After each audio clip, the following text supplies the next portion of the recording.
Understanding NPM package installation.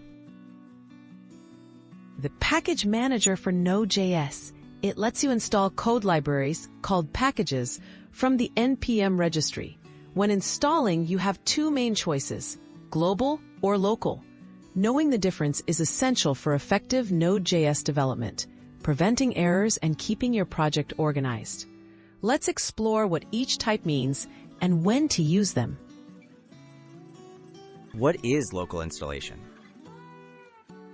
A local installation means the package is added to your project's directory, usually inside the Node modules folder.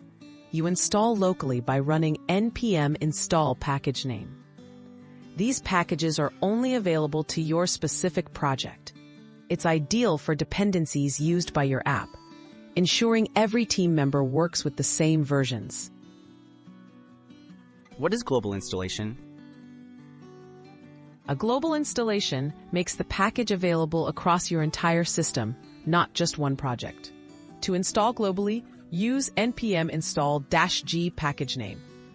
Globally installed packages are usually tools or utilities, like linters or command line apps, that you want to use in multiple projects or directly from the terminal. When to use local versus global? Use local installation for libraries your project relies on to run, like frameworks or packages you'll import with Require. Opt for global installation for CLI tools you run everywhere, such as NPM itself, Nodemon, or Create React App. This separation helps keep projects self-contained and avoids version conflicts. Quick examples. To install Express locally, run npm install express inside your project folder. To install Nodemon globally, use npm install-g Nodemon.